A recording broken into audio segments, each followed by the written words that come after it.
Welcome to Tell Me Your Story, New Paradigms for a New World. I'm Richard Dugan, your host, and thank you so much for joining us here on the program as we tell you each week the times that we're on, where you can hear the program, where you can also watch the video.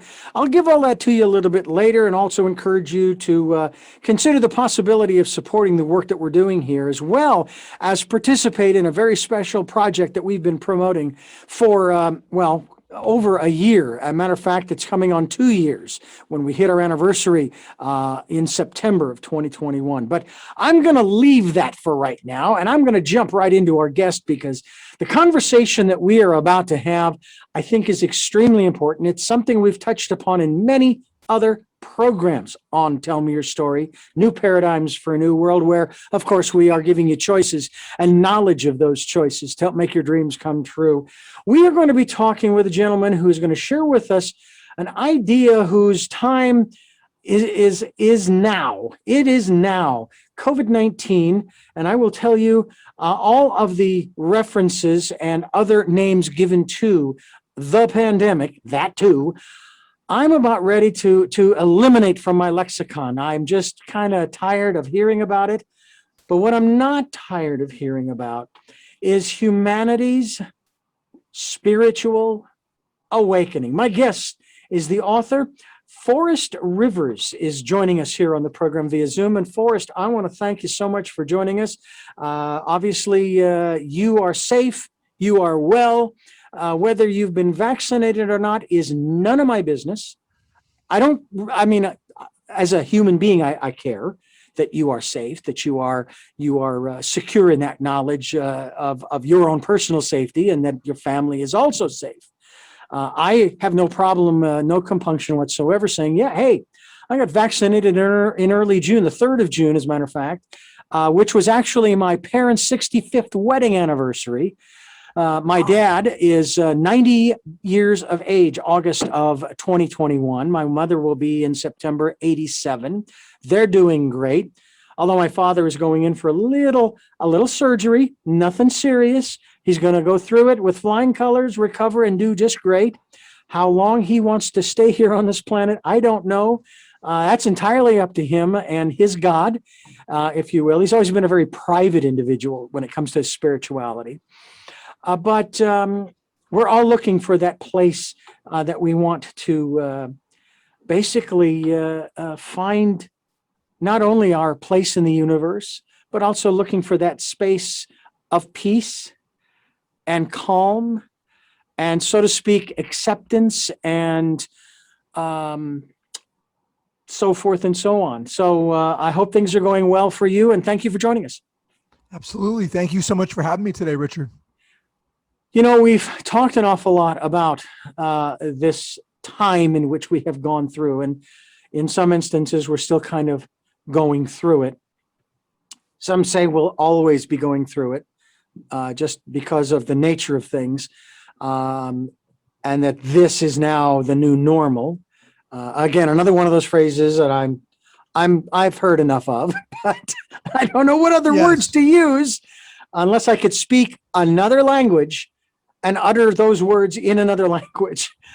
But many of my guests have talked about this whole business of the reset, as some call it, for example, and the fact that we have been, as the term goes, locked down or shut in, and that it has sort of forced us to go within.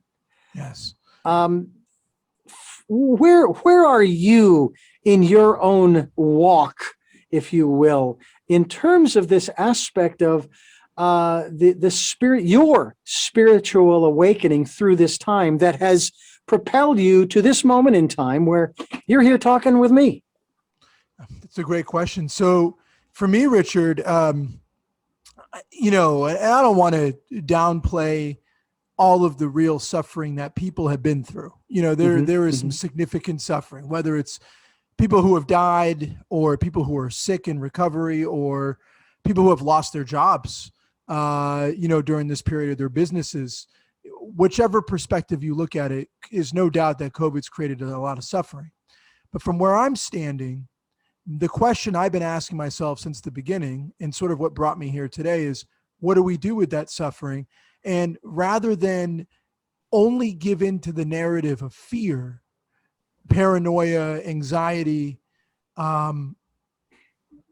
depression, is there another path that we can walk where we can actually take this event and look at positives that have come out of it for our own spiritual work? And I see significant positives that have come out of this period.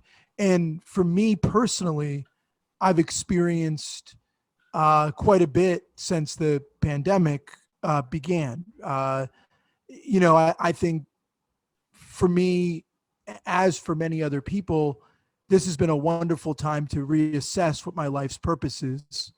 What is my higher purpose for being here in this moment of space and time? It's been a wonderful time to rededicate myself to my creative pursuits. It's been a wonderful time for me to reconsider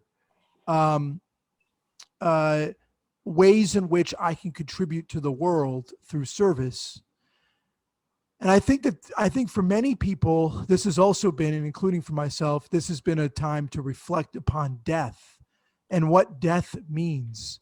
And, the mystics of every spiritual faith, I don't care if we're talking about the Sufis, if we're talking about the Christian Gnostics, if we're talking about Hindu mystics, if we're talking about Zen Buddhists, death is given a prominent aspect, is given a prominent point in all faiths. And there's no way that COVID hasn't led us all to reflect more deeply upon death and our own mortality. And those are some of the areas that I talk about in the book, but areas that have also spoke to me during this pandemic. I think there are very important opportunities for growth that have come out of this period in this last year. And those opportunities for growth for you have been what? Yeah, so those opportunities for growth for me have been really to reassess, to slow down my entire life. My full-time day job is as a community college professor. So when we got sent home during lockdown, everything switched to online. And I suddenly had more time on my hands than I knew what to do with. And I used that time to reflect more deeply upon my own mortality. I found that I was reflecting much more deeply on ways in which I could be of use to humanity. This was a great time to reestablish or dive deeper into my meditation practice. So there were a lot of things I think that came out of this period where I was like, wow, there's some positives here. There's some positives, despite I want to emphasize again, despite massive suffering that many have felt, through this period. Of course, I have certainly acknowledged what you have in terms of the realities, and at the same time, sit here and say, look, all I saw were opportunities for all of us. We didn't even know some of the opportunities that existed until we moved further and further down through time, through 2020. Mm-hmm. Now, what's interesting is we have this campaign, and it was started by yours truly in September of 2019. And it was called 2020, the year of perfect vision, where we were encouraging people to go within, to spend time going within, listening to that still small voice and finding that calm, quiet, peaceful place where they could get the guidance and the instruction, if you will, that is going to guide them through every minute, every hour of their day. It will challenge, but it will never put one in harm's way. And I am a firm believer in that because of my own personal experiences. And that's where I started getting the prompting that there were opportunities here that never existed before that we don't even know of yet because we had just started down that particular path. Yes. I've even asked this question, and I'll put this to you because from a metaphysical standpoint, mind you, all right, so we're going to step away from the material, from the real world, okay? Again, being sensitive, as you have so eloquently stated, to those who have been adversely affected. What do you think humanity's reasoning, and again, from a metaphysical or spiritual perspective, what do you think man's reasoning behind why he chose, and I use the word he in a generic sense, to go down this path? What do you think was The deeper metaphysical reasons why this had to happen? Thank you. Yes, go right ahead. Talk to us about your perspective. Yeah, absolutely. That's a wonderful question, Richard. A fantastic question, and one I've reflected a lot on. Well, in my humble opinion, from where I'm standing, and so take this with a grain of salt. I think the answer to this lies in our over-attachment, humanity's over-attachment to the material plane. We become so obsessed with this notion of our own separateness, of our own separate egos, of our own attachment to material things, be it money, wealth, our jobs, etc., to our own pursuit of profit over the well-being of the earth, that I think everybody who took birth, my belief system is similar to many of the Eastern religions of reincarnation, that we all chose to take birth at this time and at this place, in these bodies, in order to work out and to transcend our attachment to ego. In other words, I think the reason this had to happen, we needed a dramatic event that shook up our consciousness on the scale of the entire globe. I mean, think about this. COVID has hit everybody on this planet, virtually, everybody has been impacted. So we needed to have this massive collective event in a metaphysical sense to shake us out of our ego state of consciousness into a more spiritual mindset. I think that this had a lot. I think this was I'll use an Eastern term.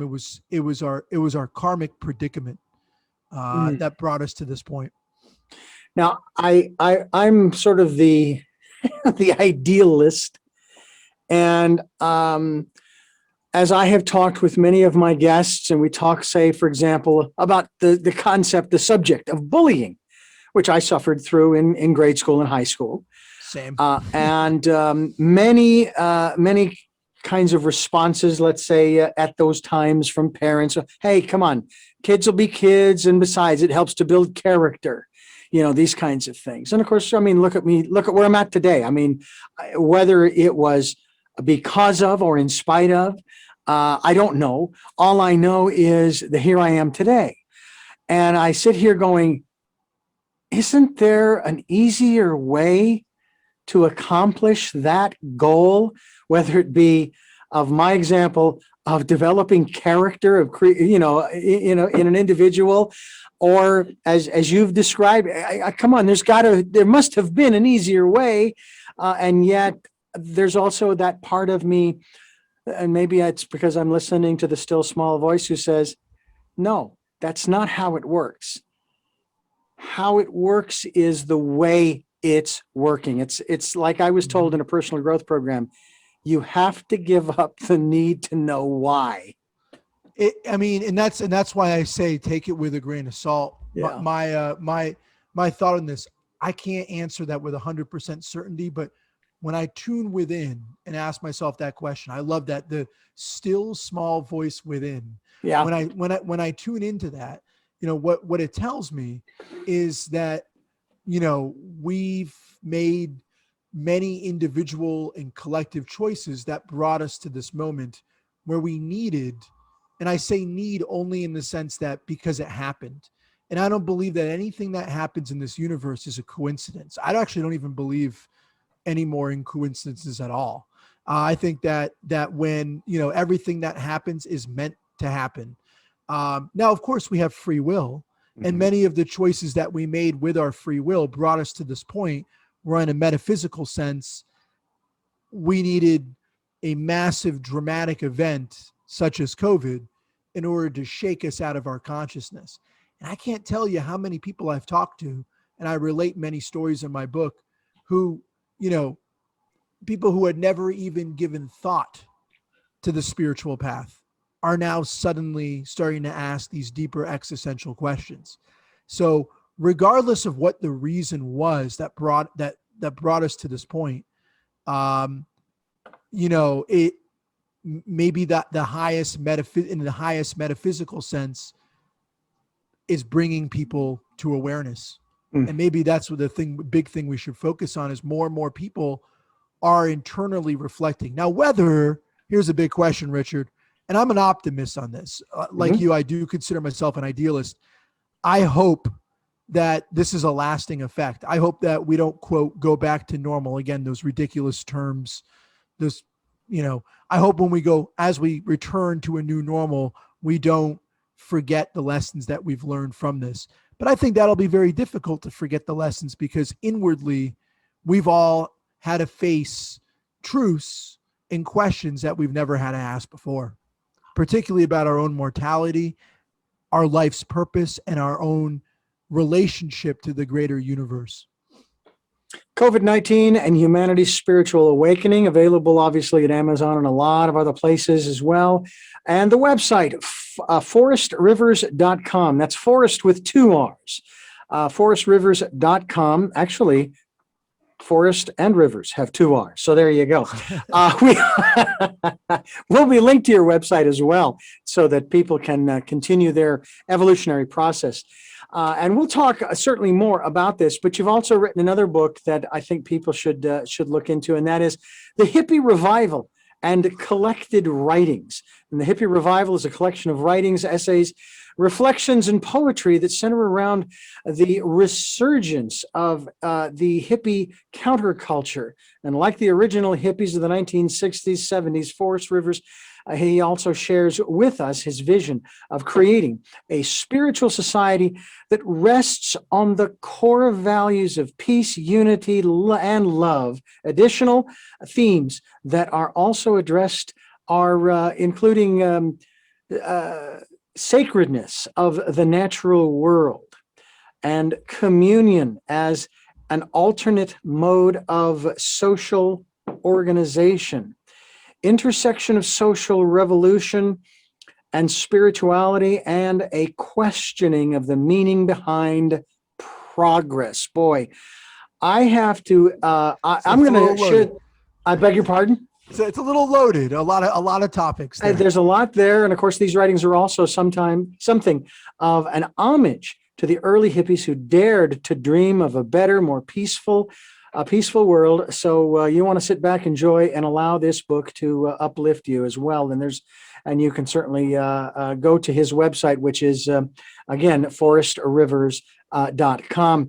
Now, to this particular book, which I find interesting, very fascinating, there was a most incredible movie I saw. It's a foreign film, but it has English overdubbing. So I didn't have to worry about subtitles. I'm not a fan of subtitles at all. But I'm glad they're doing more English overdubbing, like on Netflix and so forth. This film was entitled Dream Seller. And I believe it was out of Brazil. The city was Paulo, I believe it was.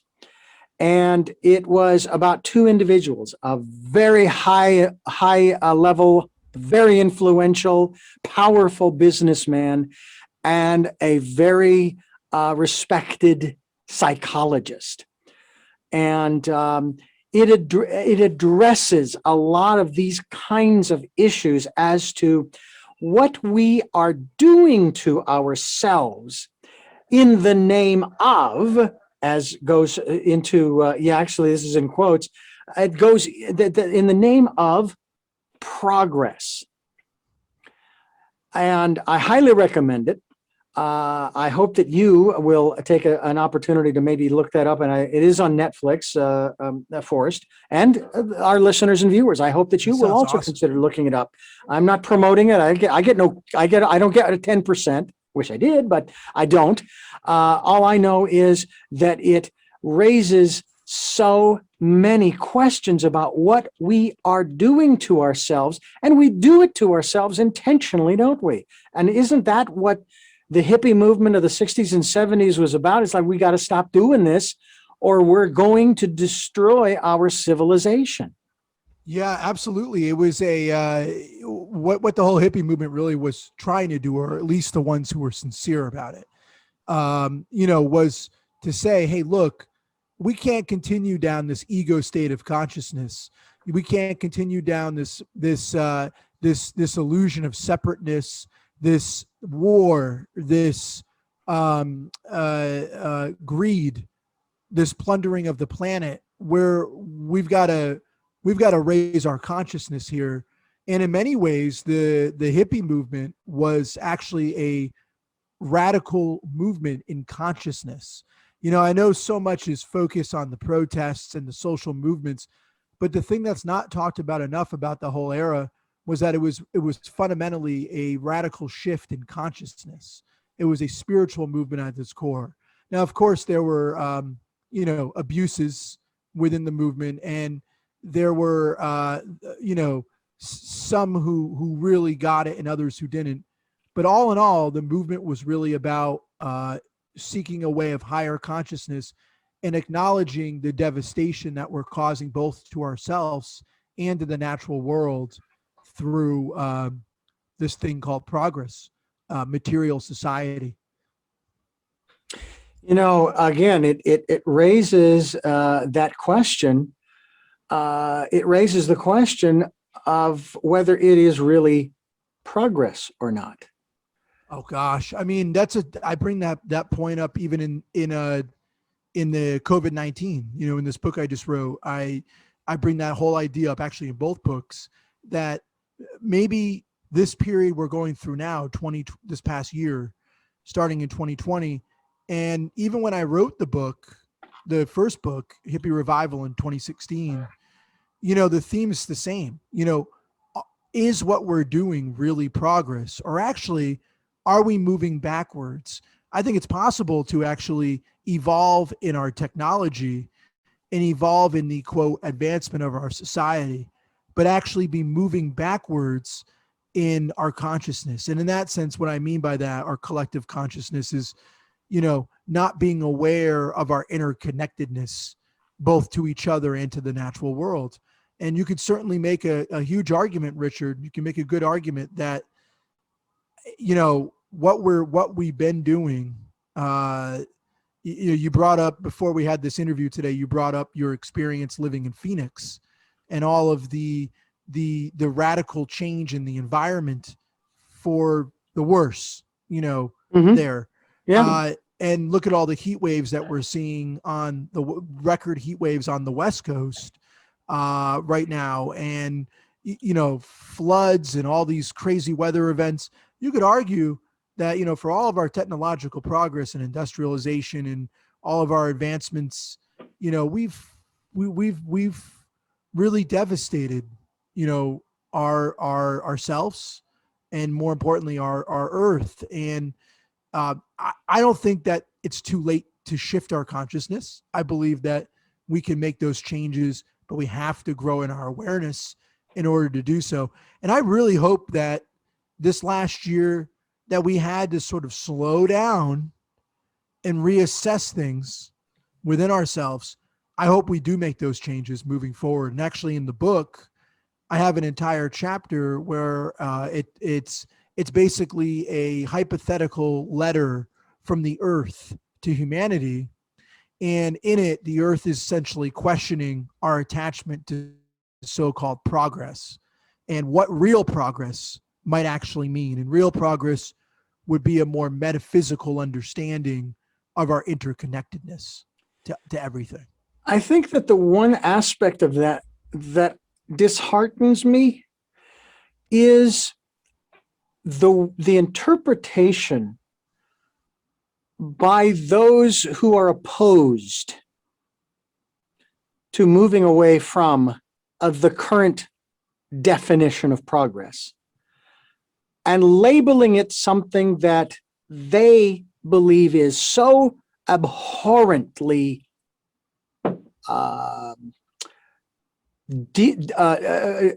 demonic almost, and diametrically opposed to the quote unquote democratic society in which we live, the constitutionally formed republic, way of life, etc., etc. And they want to label it as some other ism that has existed on this planet that has done nothing but destroy people's lives and civilizations, and they've just demonized this whole concept. How are you able to get across to people that is the farthest thing from the truth? For example, they might even use the idea that, oh, hey, this is all, socialism, or it's communism, or yeah, you progressives, you just want to take away our guns and take away our liberties and take away this and that and the other thing. You want to destroy the family unit and the way of life. And many of these people want to live in the 1950s, the way it was. The 50s weren't that great when you start really looking into what happened in those years. So how do you talk to people about this stuff? Well, undoubtedly, social change is a product of a shift to higher consciousness. So as our consciousness starts to evolve, as we evolve more, we turn within, we become, quote, more spiritual, or we become more spiritually attuned, we can't help but start looking at our outer societal injustices. So the way I say to people is you can't expect things to stay the same on the wider collective regarding our institutions or our politics. You can't expect things to stay the same if we're going to evolve in our consciousness, because eventually, right, our individual consciousness, each of us individually, evolve into a higher awareness of our interconnectedness to each other. And when that happens, we can't help but start addressing the wider collective injustices that exist. So of course, it's no coincidence, right, Richard, that as more of us in this last year had time to reflect, of course we turned our attention to issues like racism or the destruction of Native American traditions, or we started turning our attention to, the authoritarianism that was the last 4 years, before this, or of course we start turning our attention to those questions because we're starting to become more self-aware ourselves.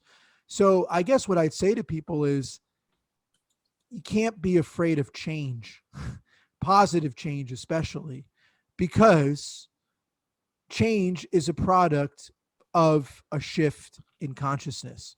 And if we try to hold on to the way that things were, right? You brought up to the example of the 1950s. If we try to make everything the 1950s, and we overly cling in an extreme way to tradition, we're actually bucking the trends of the entire universe. I mean, quantum physics has literally proven, right? Quantum physicists have literally proven that the entire universe operates in a cyclical nature of constant change, right? So why would we be any different, right? And that's what I say to people is, the more that you're afraid of change and the more that you resist change, the more that you're actually impeding the natural flow or way of life. You're not flowing with things anymore. You're kind of getting in the way. And what does that do? You're getting in the way of yourself and your own evolution and consciousness. So that's what I say to people. I say, hey, look, you can cling to your traditions. You can cling to your, fanatical concepts of the way we've defined progress, but all you're actually doing, right, is impeding yourself, impeding the natural flow of life, and impeding our natural evolution and consciousness. Air quotes are so 1990s. But I love the emphasis. I love the emphasis. Forrest Rivers is my guest. We're talking about the whole gambit here that he talks about in the work that he has been putting forth, and I certainly hope that you will research along with the rest of us. We're talking about, of course, his latest work that we certainly hope you'll get a copy of through his website, forrestrivers.com. Will be linked to his website. It's COVID-19 and Humanity's Spiritual Awakening.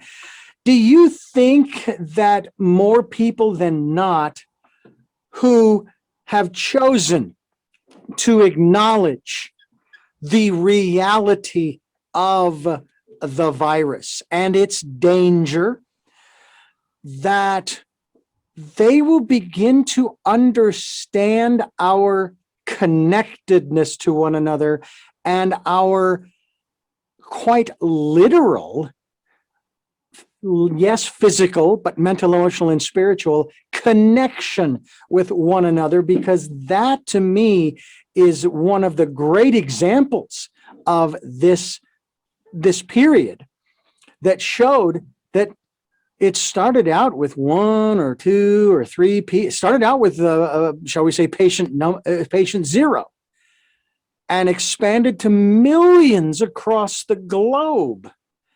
And that didn't just happen overnight.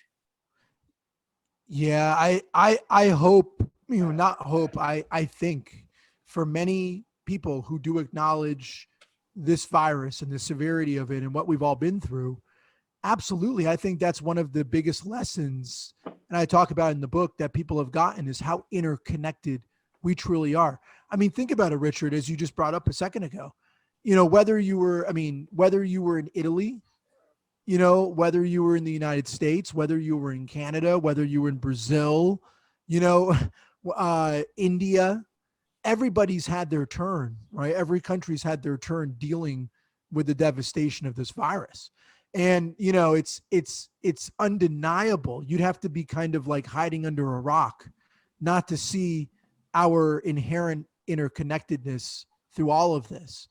I think you saw very clearly that our actions have consequences. Our thoughts and our words have consequences. Our inactions, our inactions have consequences, as we saw. I mean, you can almost even look at like just the spike in cases and the decrease in cases having to do with you can even look at a map of the constant up and down of case numbers and the number of deaths, and link that to our own actions and decisions and leaders' words and inactions, as you said. I think if you're really tuning in, Richard, it's impossible to miss that as a lesson, that we are all interconnected. Now, it's crazy that it took a virus of this magnitude to bring us to this awareness that we're this connected.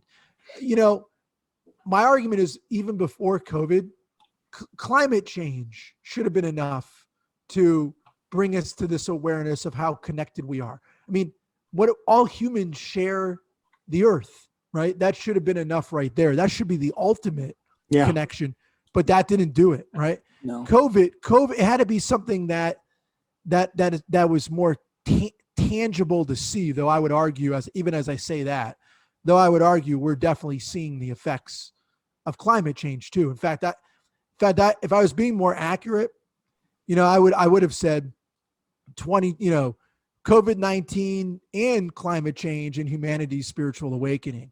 But I just don't see evidence that climate change has had that impact yet. But COVID certainly did, because it was more in our faces, and it was something that was a little bit harder to hide away. But Yeah. Well, I will tell you that one of the things that I found very interesting,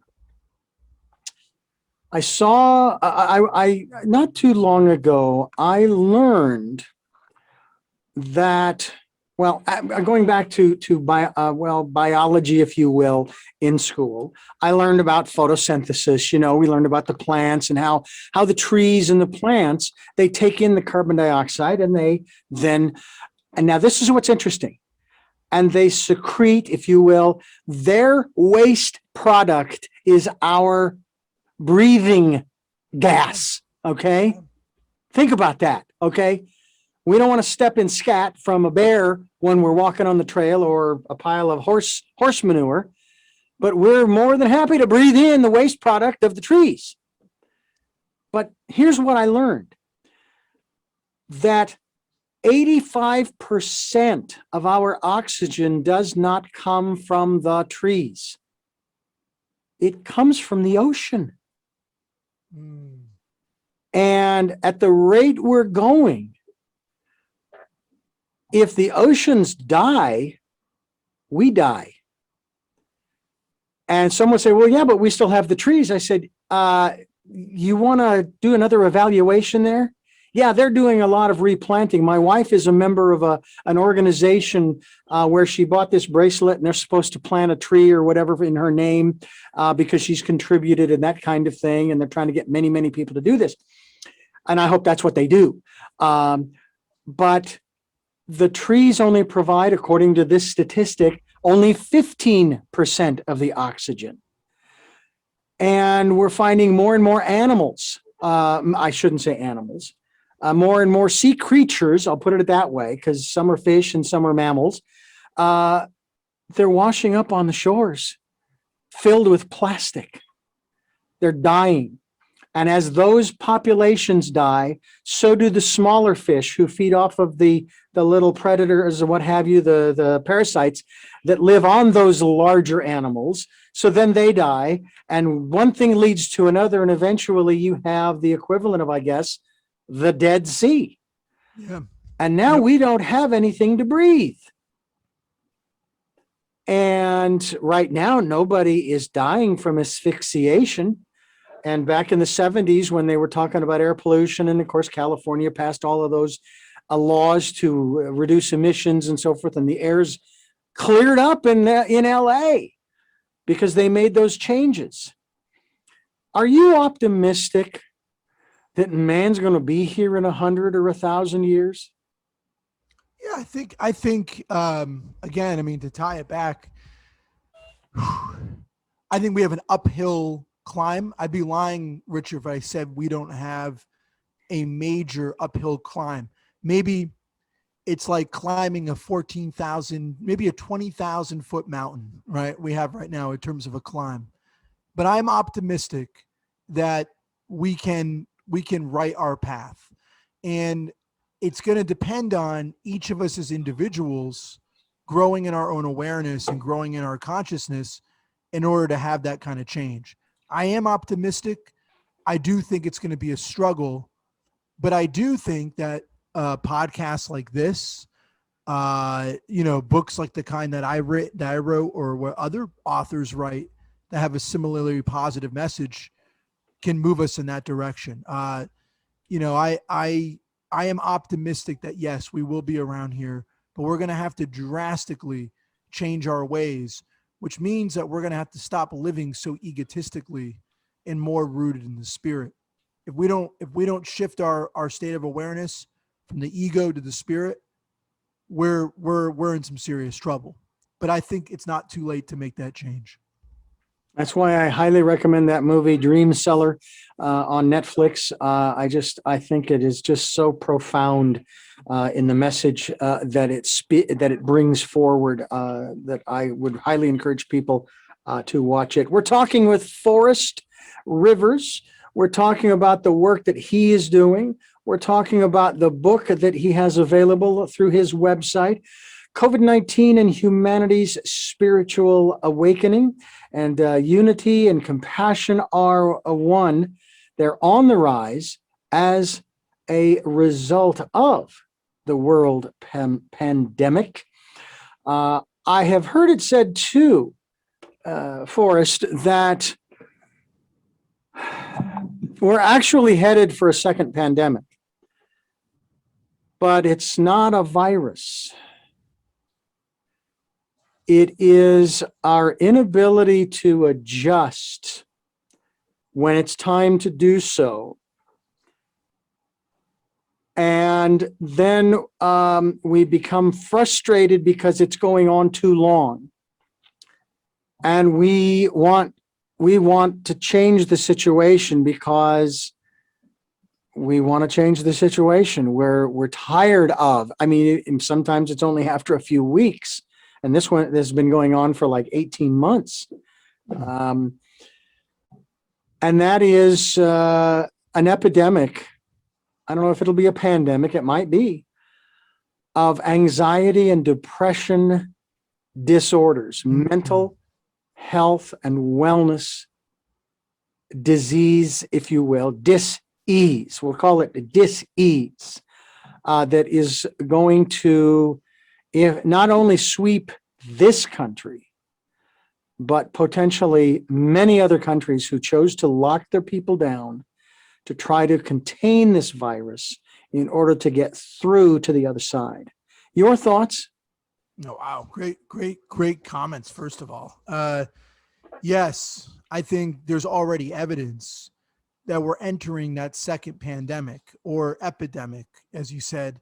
And that epidemic is one of a severe mental health disease. And let's not forget, there's, many traditional healers in indigenous tribes scattered throughout the world who argue that disease, as we commonly think of it, is actually the product of dis-ease, right? It's the product of that disease, So yes, I think we're absolutely seeing that there is a mental health epidemic that is just at its very, very inception point right now. And you're already seeing it in America. Look around. We have a record number of people who are addicted to opiates. We have a record number of people who are addicted to,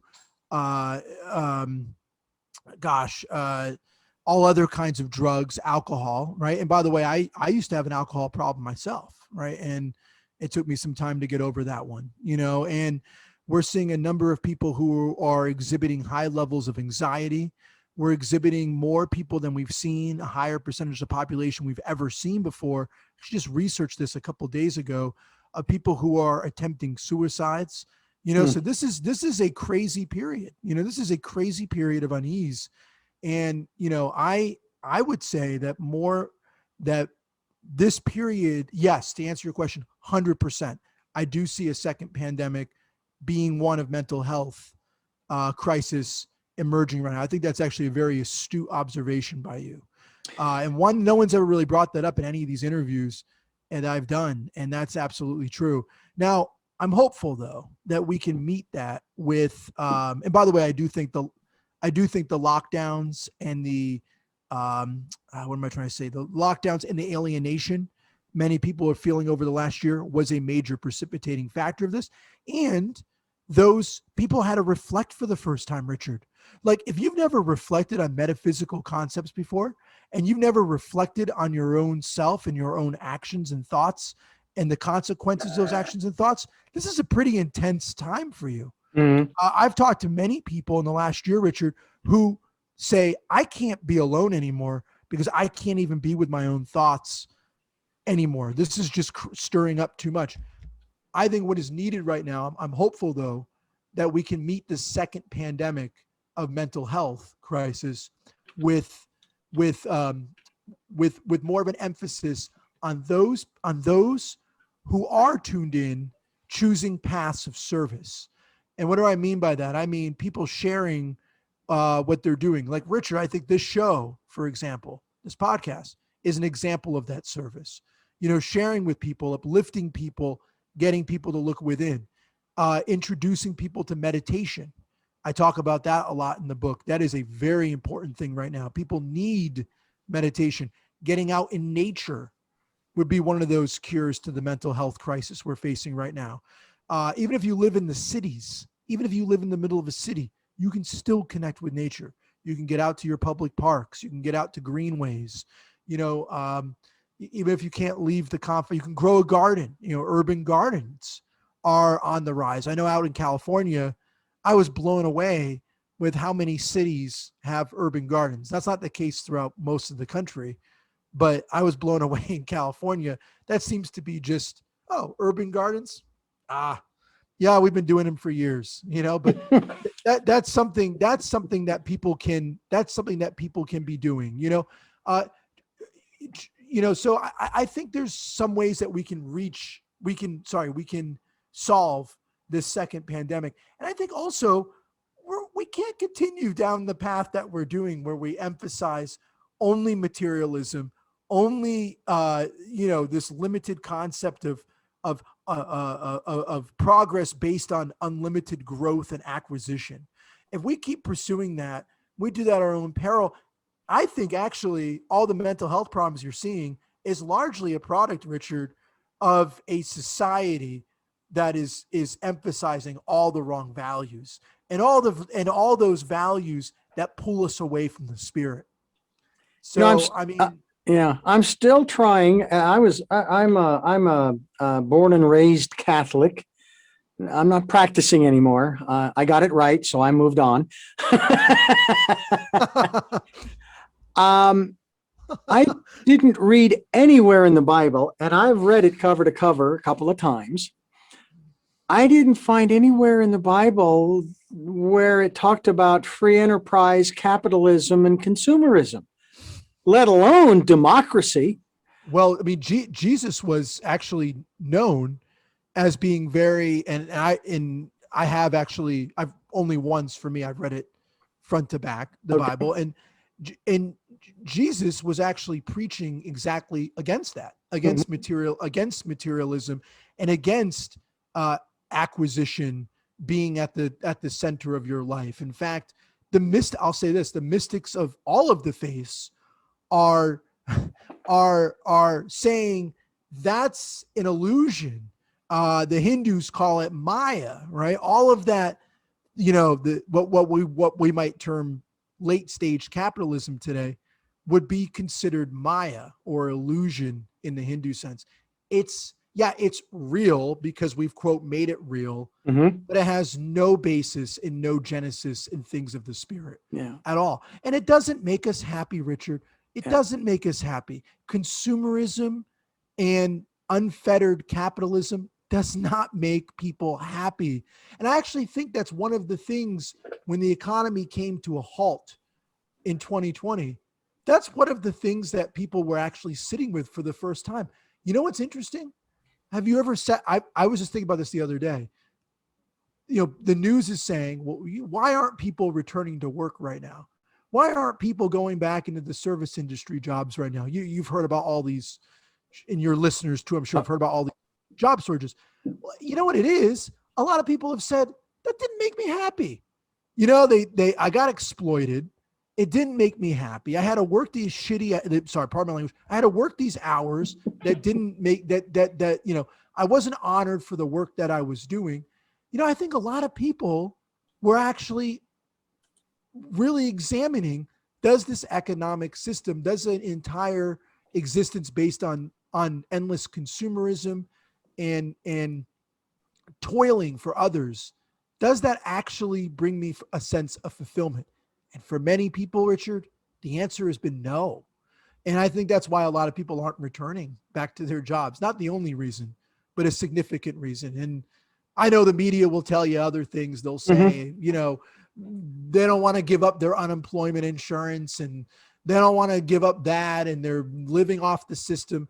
The real reason is the fulfillment. That's not bringing people fulfillment. It just doesn't bring the happiness. Yeah. I've often pondered and put forth the question, why is an economy considered to be the core of a civilization's existence, and then the current form Who said that this was the only way to do it? And that's why we don't change. Oh, no, because this just worked just fine. Who said? Have you tried anything else? Now, just because through the course of history, a few men have come up with several different economic models, that doesn't mean that that's all there are. The Iroquois, for example, back in the 1400s up until the 1700s, had a very workable model that also emphasized wisdom and spirituality and compassion and true merit based on service to your community. The Iroquois and they thrived on an economic sense, but that wasn't the basis of their society. The basis was service to their community. The basis was compassion and reverence for the earth. And they had a very successful model, yet we don't really emphasize the Iroquois very much. We only talk about our own limited conception of our system, right? And, and I agree with you. I mean, why is money and wealth acquisition and consumerism considered the hallmarks of a society's success? Or why is its military prowess considered the hallmark of success? Yeah. Speaking of which, what I find so fascinating is that down through history, and I'm talking hundreds, if not thousands of years, civilizations that would go to war, their tribes, their villages would send the men off, because it was men back then, men and boys. But when they came back after the conflict, win or lose, they were honored. They were respected. They were cared for. Yep. And I would ask the question, of course, here in this country, since the founding of this country, I've asked the question, why is it that our government asks its people to go fight these conflicts, and they under the guise of service to country, but then when they get back, it's like, oh, who are you? I don't know you. Get away, move along. And I've asked the question of the disrespect of the veterans, as we call them. How long has this been going on? And I found out how long. It's been going on as long as the Revolutionary War. Mm-hmm. It is part of the military, unfortunately, of the military history of this nation, that we basically use them and discard them, use them and discard them. And disrespect them. And disrespect them. And I saw a beautiful movie, and I interviewed the producer of this movie called Welcome many years ago, having to do with a program for veterans from Vietnam and helping them to reacclimate. And in the conversation with the producer, he says that we work with the veterans to help them to acclimate to civilian life. But really what has to happen is that the civilians have to acclimate to the veterans in terms of understanding where they've been and what they've been through, which also means that the veterans have to be willing to be forthcoming with that which they have seen and heard and experienced, which I know that's as difficult as what you talked about earlier, when one goes within and has to deal with both the light and the dark side of self, that kind of thing. Because a lot of people have difficulty. And I tell people, when we talk about the decade of perfect vision, the 2020s, where I encourage them to go within. And I say, I realize there are going to be times when it's going to get a little scary. And I understand that. And that's okay. Go with the fear. All right. Don't use the fear not to go, but allow yourself to go through the fear so that you can learn more about who you are. I've heard, who was it who said, know thyself? There was was it Shakespeare who used that phrase? I know there was more to the. I'm pretty sure it was Shakespeare who said that. Yep. Yeah. And that is really supported by many of the philosophers down through the ages. I want to say that Teilhard de Chardin, I believe it was, the one who talked about this. I believe it was he who talked about the 0 point, and just our own personal evolution. If we don't know who we are, how do we relate to other people better? Because when we know who we are, we can better understand who other people are and why they are the way they are.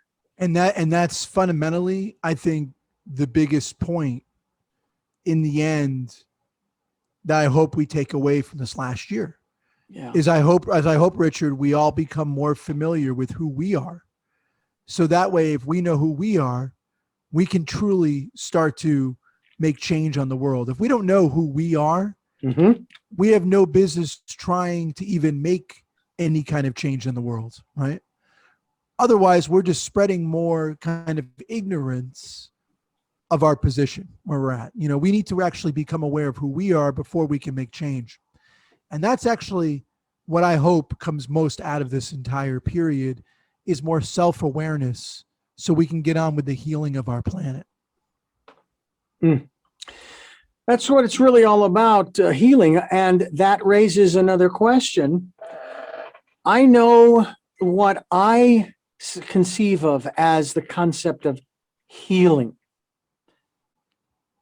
I happen to be, among other things, a reverend. I am a Reiki master.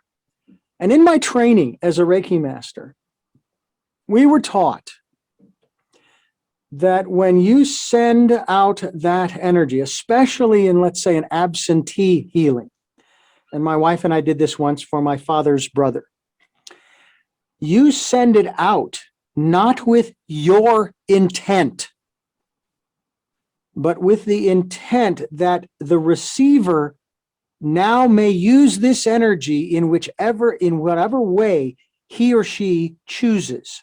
You can also use it on situations as well. And so we spent the time. We sent him absentee healing. We sent him the energy to do with as he wishes. We're told the story following his passing that he got really angry about his medication and he threw it across the room, jumped in his wheelchair and wheeled across the compound where he and his family lived to visit his son, where they had several hours, I guess, of father-son closure.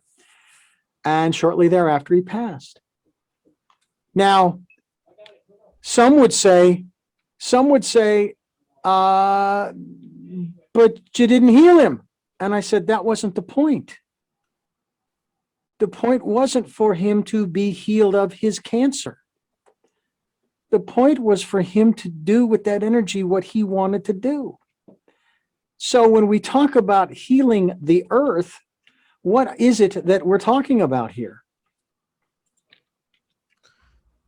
Yeah, so when we're talking about the earth, I think the healing that we're talking about is I think actually that healing starts with us.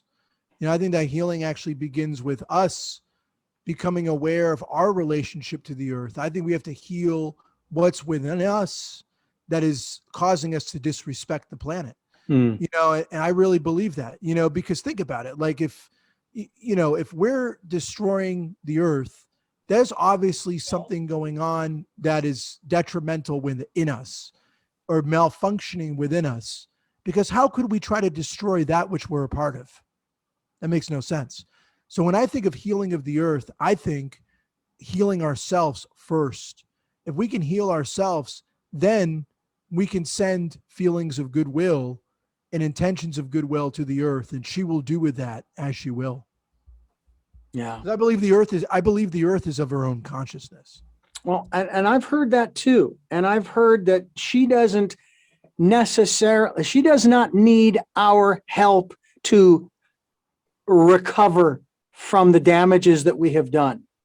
But what you described, she sure could use, and that is our return to a connected respect for. That's it. And in that process of a connected respect for, we are healing ourselves. Yeah. Therefore, the earth can do the rest. At that point, if we're healing ourselves, we become connected to the earth. We realize that we honor her. And why would we do anything to destroy her? From that point on, the earth will correct. Mm-hmm. And by the way, if we think that we can destroy the earth, if we think that we can actually, us humans can actually destroy the planet, we're badly mistaken. She is a much stronger spirit than we can ever possibly imagine. What's more likely, and I don't believe we're going to come to this point, although I bet we'll come close, destroying ourselves is the thing that would happen. We destroy ourselves and make our human race not able to live here. But destroying the earth, she will recover. The earth will recover. You know, I couldn't agree with you more on that. She will be kind of like the proverbial dog with wet fur who basically shakes and off we go, you know, and she will basically say, had enough. Thank you very much. I hope you enjoyed the ride, but the ride's over. Yep. I'm starting over. Yeah, I'm going to go back. I'm going to go into a little, I'm going to go take a little nap right now. I'm going to heal up a few of my wounds. That's right. And when I wake up, you won't be here anymore. You won't be here. Now, I've even heard it said, and my wife actually made what I thought was a very profound comment. She said that from her analysis, man is not indigenous to this planet. You take a look at every species on the planet that exists today. All right. And let's just say that the climates were balanced and what have you. You don't see polar bears living at the equator, nor do you see iguanas living at the poles. Okay. They are living in their respective habitats based upon their physical, their structure. However, man lives in all the different environments, has to create clothing, has to create shelter, all of these things, you know, in order to survive, in order to continue living.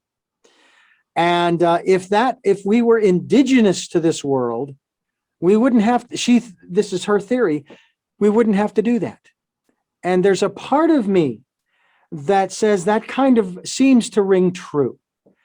That if you don't belong somewhere, the environment's going to tell you you don't belong. Now, where we come from, I don't know. You know, is there an alien civilization that dropped us here millions of years ago or hundreds of thousands of years ago? I don't know. I'm not a firm believer, I'm sorry, in this story of creation. I'm just, you know, I don't know how it all started. All I know is there are so many things that when I ask the questions, the answers I'm given, especially from the religious, just don't make any sense. Because it just doesn't make any sense. You have two human beings who propagate the whole planet. How did they do that? Oh, you had Cain and Abel. Well, but those are two boys. So they had sex with mom, who had a few girls, and then they had sex with the girls. Well, we know very well through biology, you don't have brothers and sisters doing that because eventually down the road, you're going to have some birth defects. And I mean, I don't know of any other conclusion one could come to. That's just because it just makes no sense. Now, someone said, but that's the mystery. That's the mystery of God. So anyway, I don't want to necessarily travel quite too far, much further down that rabbit hole, because it kind of takes us away from our focus in terms of humanity's spiritual awakening. What has been your experience with people who have had an opportunity to get to know you? Maybe they've read your book, both books. They're familiar with this philosophy, if you will. That's what I'll call it at this moment. And they've kind of said, this is what I've been thinking all along. Are you seeing your drop in the pond rippling out, starting to really touch people, and you are experiencing that spiritual awakening out there? Yeah, I've seen this more. More people have come up to me, after having read the book or written me, saying, "Oh yeah, I completely vibe with this. This makes perfect sense."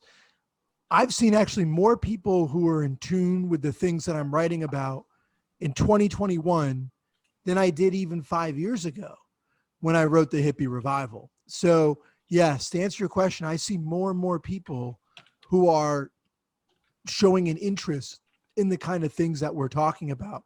And that gives me hope, Richard. That gives me a lot of hope that more and more people are starting to catch the vibe, if you will, of consciousness evolution. Do you consider yourself a hippie? I think I'd probably qualify as such. Yeah. I remember in my 30s, I let my hair grow long and I had a ponytail, and I thought, okay, I didn't get to participate in the 60s with all of that stuff going on, because I was only in my single digits at the time, born in 60. So I figured, okay, I'm 30. This will be my, at least the outward sign of sort of a rebellious, or at least a free spirit, with the ponytail and the long hair when I wouldn't have it braided up and so forth. And of course, then came the 21st century, and I ended up shaving my head and growing a beard.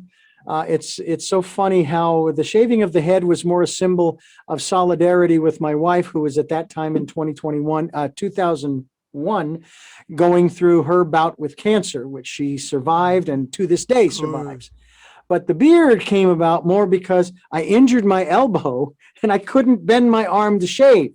And so for several weeks, I couldn't shave, and the beard was coming in. I thought, heck, I haven't had a beard in a long time. Let's see what happens. And I've kept it ever since. I continue to shave my head because I did not like the way that was coming in. So some very interesting and bizarre stories that each of us, I'm sure, shares in regards to some of the ways in which we come through this world and move through our path. Forrest Rivers, I want to thank you so much for joining us here on the program, giving us so much time and sharing your ideas and philosophies. I'm hoping that we've touched upon those things that you wanted to touch upon. Oh, yeah. Is there anything that we've left out? No, Richard, I want to say this has been one of the more interesting and entertaining interviews that I've been in. You're very good interviewer. I've really enjoyed this a lot, and I think you pretty much hit on all the major themes that I really wanted to kind of get to today. So that's great. Oh, good. Well, I have 3 final questions, speaking of themes, that I like to ask each one of my guests. You may have addressed them within the context of the interview, but I like to ask them directly. But before I ask you those 3 questions, I need to let you, the listener and the viewer, know that this program is here Sundays at 7 a.m. and 7 p.m., Monday mornings at 1 a.m., and Wednesdays for our special edition of Tell Me Your Story, Wednesdays at 9 a.m., streaming live at those times at richarddugan.com. We are also podcasting, and we have the podcasts on SoundCloud, iHeartRadio, iTunes, Stitcher, Player FM, Blueberry, Amazon Music, and many other locations, just quite honestly too numerous to mention. And I'm so thankful for those of you who have listened. You have boosted our listenership up to 39,000 listens in 3.5 years. Now, Forrest, I don't know what that means. I honestly do not know what that really means. Somebody who knows analytics and podcasts and all of that stuff, they can play with that. All I know is I'm glad that 39,000 listens and people are listening. I'm now up to 31 viewers on YouTube. That's right, we're on YouTube where you can watch these interviews. 31 subscribers. We've got over 135 interviews, I believe it is 130 to 135 interviews, including this one, that you can watch. And go to YouTube and subscribe if you'd like, but at least watch. 2,500 hours of viewing on YouTube of these videos. So that is ramping up as well. So I'm very excited about that. So keep listening, keep watching, and continue as challenging as it might be to go within. Please don't be afraid. It's going to be all right. You're not alone, because for all of us, myself included, it can be a scary place sometimes. But a lot of times you'll hear that still small voice say, hey, it's okay. Just try to relax. Let the images flow past. Let the sounds go by. Let's work through this, and you'll be fine. Take that time to just be at peace, be calm, be quiet. That's really what it's all about. And then if you find these programs informative, insightful, inspiring, helpful in any way, shape, or form, they resonate with you, and you'd like to support us financially, I have to tell you how grateful I am for those who do support this program. I can't thank you enough for contributing to what we're doing here, and to those who will. So please do what you can. We'll take any amount. I have to say, we had one contributor. I literally had to sit down when I saw this, who contributed a total of $500 to the work that we're doing. And that just blew me away, that someone was willing to support us in that way. So again, I thank you for doing that. So with that, we have a PayPal account for your security as well as ours. Richard@richarddugan.com is the email address that you would use when sending, and it will come straight to us. So thank you so much for doing that. So to our 3 questions that we ask all of our guests at the end of the program. Question number 1, who is Forrest Rivers? I think Forrest Rivers, well, first of all, it's my Forrest Rivers, unlike to answer that question most literally, it's actually my pen name and my speaking name. It's actually not my real name. I'll keep my real name in secret, but that's my pen name. But Forrest Rivers, on a more metaphysical sense, is just another soul trying to make sense of this world and finding his own path to awakening. I'm not a realized being. In fact, there's a really great quote from the Tao Te Ching, which is one of my favorite texts ever, and it basically says, "Those who speak don't know, and those who know don't speak." Right. So that I always am aware of that whenever I'm even giving these interviews. I'm like, wow, I got to kind of keep myself in check. Right. So Forrest Rivers also is just another soul like anybody else, just trying to find his way and finding meaning and awakening in his life. What is it that you hope to or want to achieve through the work that you are doing now? I want to inspire people to be the absolute best version of themselves. And I want to instill faith and hope in people who read my works or hear me speak. And finally, what is your life's purpose? Ooh, wow. So I think my life's purpose is to, through speaking, writing, and service, to help guide others to their own awakenings. And here's the catch. In doing so, they're serving me to come to my own awakening. I think service becomes a two-way street. It's not just a one-way street. In fact, I think if service is performed correctly, it becomes sort of indistinguishable, but it becomes difficult to assess who's the server and who's being served, like who's doing what, and so I really see my life's purpose as trying to guide others to look within and be the best version of themselves. But in doing so, they're helping me do the same too.